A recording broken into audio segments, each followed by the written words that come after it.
92 pounds of bass, 4 days, Lake Fork. What does that get you? Ninth place. That's Lake Fork for you guys. That place is absolutely on fire. Gosh, did they smash them this past week in Lake Fork. I'm gonna give you guys a rundown, how I caught them, complete GoPro footage, and exactly kind of was the formula, the perfect formula, guys. I had found the perfect rotation that every tournament angler dreams of. I caught the absolute snot out of them. I found 3 places that nobody else found. One was they were eating in the morning, one they were eating middle of the day, one they were eating late. Had them all to myself in Lake Fork, which is so rare, and they were reloading every single day. Wow, and it was, I can say this now, but guys, it was kind of easy. I almost knew what I was gonna catch every day. 92 pounds of bass, 4 days, 9th place, top 10, desperately needed it.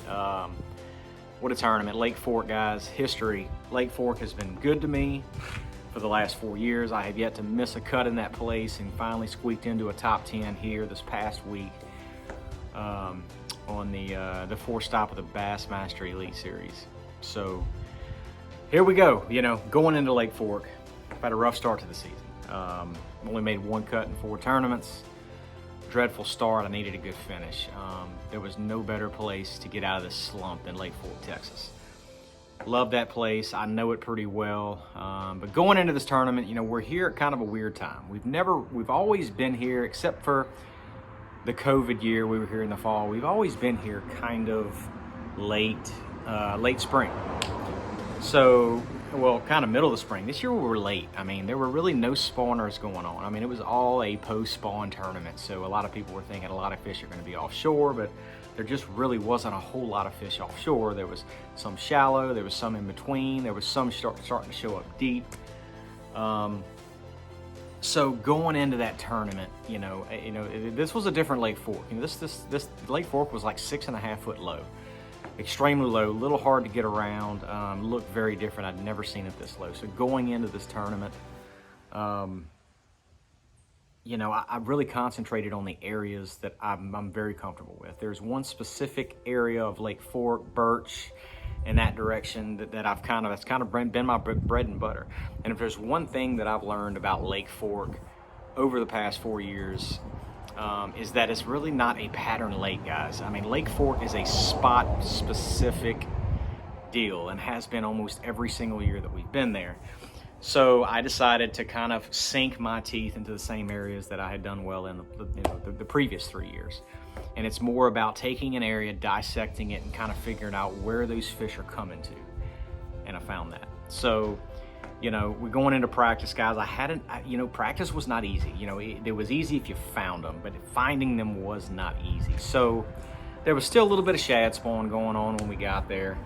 That was kind of dying off. And really my starting spot, I didn't realize it was as good as it was until the tournament started. Had a couple of shad spawn areas, and to kind of fast forward a little bit. Last day of practice, I wasn't having a good practice, and I went way back in an area that I'm very, very familiar with. I've cut some checks, I've had good finishes back in there, but there's no water. And the timber was just wall to wall. It was almost, I kept calling it, on live, the impenetrable forest, because it was very, very difficult to get back there. Last day of practice, 1:30 in the day, I went back there and I said, I had a little buzzbait pattern going on throughout that lake. I didn't think I could catch giant bags doing it, but I thought I could catch some fish doing it. Occasional good one. So I went back there about 1:30. 4 foot of water in the middle of this place. Timber is so hard to get around, and I just went back there slinging a buzzbait, and there was a little opening that I noticed a couple of 100 yards in front of me. And I glanced over there, and guys, the fish were going ape crazy on shad. Schooling. I don't know how many fish were in it. Super shallow. Got myself back there, made 1 cast in them, and it was like a 4.5. And I could see that these fish were on gizzard shad too. They weren't on the little thread fins, they were on gizzards. I knew there were better fish. That's the kind of spot that kind of keeps you up at night. I'm thinking, okay, it's gonna be hard for anybody else to find this. I don't know, there's a couple of guys in South Louisiana that would probably venture back there to try to find something like that, but I did it. So here we go. Other than a buzzbait pattern and a few other things, that's kind of what I had. I kind of had a couple of spots, one deep spot that I knew there was some fish on, but it was getting kind of pressured. So day one, took off in there. I went all the way back to that spot, and it was 1:30 in the day when those fish were up. There was a mud flat, and if you know shad, especially during shad spawn, when that sun gets when the sun gets overhead, water starts warming up, and shad like to pull up on mud, and that's where they like to spawn, especially those big gizzard shad. So I went back there and I said, there's a chance those fish may not eat early. It might be a middle of the day thing, but I had to start on. There was just way too many fish back there. Went all the way back there. First thing, 30 minutes, not a bite. And I said, well, I kind of thought of that. Now this other place that I found that was kind of a shad spawn, I knew there was a lot of fish there. In practice, I rolled up on it early one morning and I caught 6 or 7 fish out of it, but I never caught a big one. They were all like 2 to 3 pounders. So I said, well, not real excited about it. If I need it, I can go there and maybe catch 12 or 15 pounds off of it. So went to that starting spot, fish didn't eat, went all the way back around to my shad spawn place. No boats were on it. And I think my first 2 casts were like 4.5s.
There was a couple of big ones there. So again, caught 7 or 8, 9, 10 maybe fish off of that shad spawn place at 18 pounds even.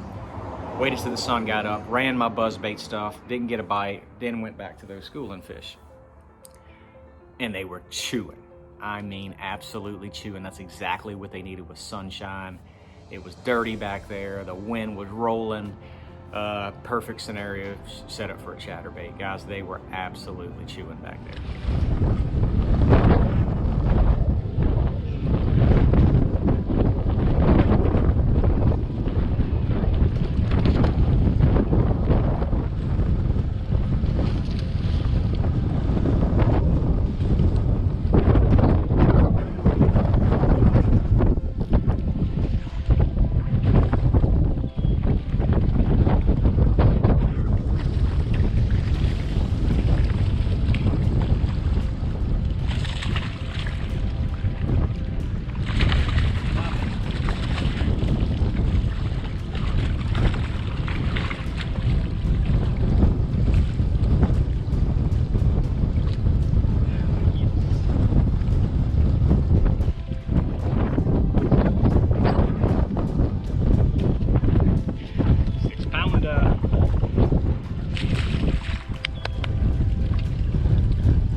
So I don't know how many fish I caught out of there, but there were so many 4 to 5 pounders in this big school of fish, and some smaller ones. So anyway, 18 pounds I roll up in there. The fish were just going crazy.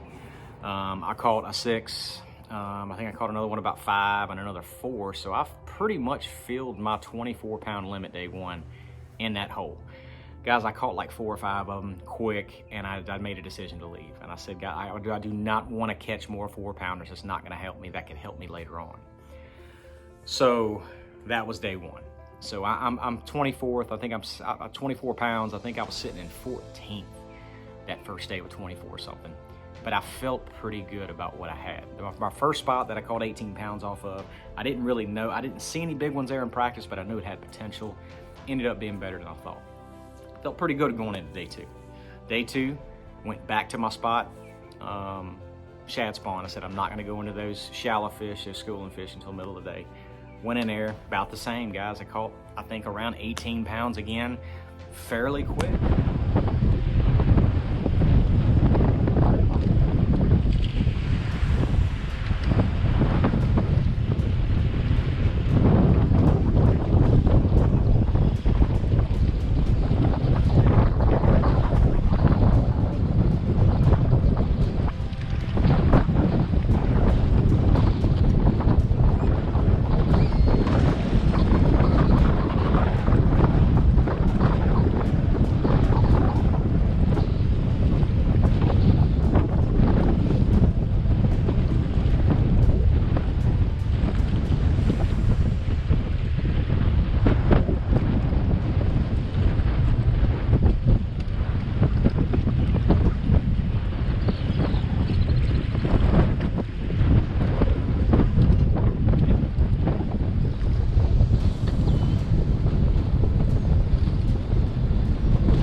You know, pulled up there and caught a couple of big ones pretty quick. I was cranking, I was doing some drop shotting, caught a couple on a worm.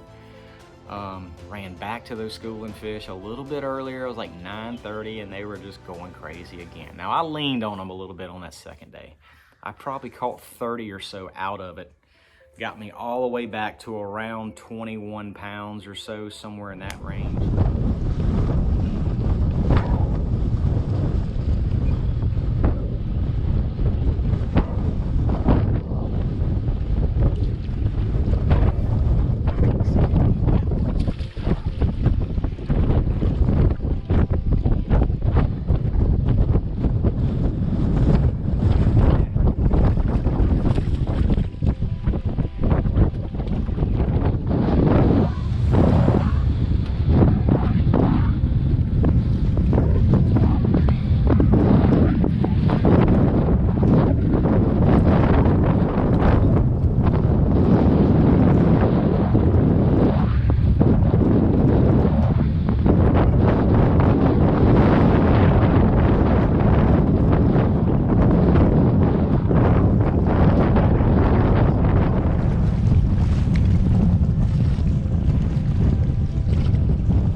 Guys, the wind had been blowing so bad for 2 days on Lake Fork, it kind of cut that lake in half.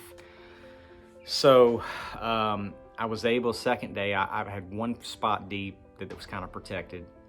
I knew it had some pressure on it though, so I ran all the way back over there. Guys, I caught a 5-pounder, like a 414 in the last hour to give me my 22 and some change, whatever.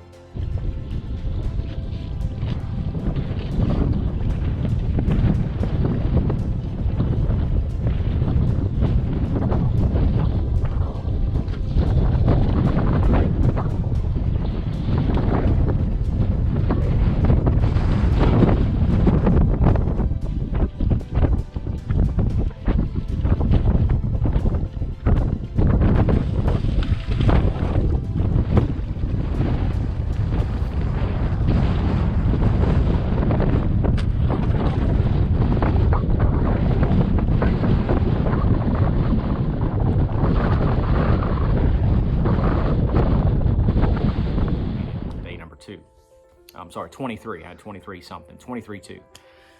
So, you know, that put me into the top 10. So, you know, it's the first goal, guys, get to Saturday. Got to Saturday in the top 10. I think I was sitting in 8th.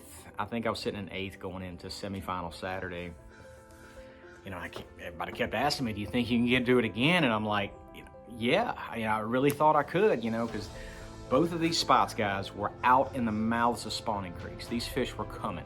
They were coming from the backs. A couple of these places, my starting spot, there was more shad spawn. There was fish in the back that had disappeared. Those fish were coming to me. Every morning when I pulled up there, I would catch a couple of big ones. These were new fish that were moving in every single day, including those shallow flatfish. I mean, they were coming from way in the back of this creek, and they were stopping there to feed before they moved out. And I think some of those fish are actually resident and live there all year as well. So, you know, that got me into semifinal Saturday. That is where you want to be. I was in good position. The only thing I was missing was one of those like 7 and 9 pounders a day, like a lot of these guys were catching. So, you know, I knew going into day 3, semifinal Saturday, some stuff was starting to circle through my mind. The weather was going to change. The winds were going to lay down a little bit more. So I kept wanting to do something different, but I did not forget what got me there. So, semifinal Saturday is coming. I'm gonna break this up into 2 parts, guys. This is part 1. Goes through first, second day. So this is kind of those first 2 days as I really didn't know. You know, those shallow spawning fish that I found middle of the day, I knew that had the potential to be something special. First spot, I didn't know it was good as it was until I actually got there, but you really don't know until it comes tournament time. You know, that's when you start to figure it out. So guys, I felt really good going into day 3 and what ended up being day 4 as well. A lot of fish, guys. First 2 days, awesome. But guys, stay tuned. The days 3 and 4, I'm gonna talk about it in part 2. I'm gonna release it in a few days. You ain't gonna have to wait long, but I wanna kind of get these videos in kind of some smaller segments so you guys won't lose focus. But glad you guys get to see what I do. Glad you guys get to see how I caught them. Days 3 and 4 is coming up, so stay tuned. Dream big. See you guys in a few days.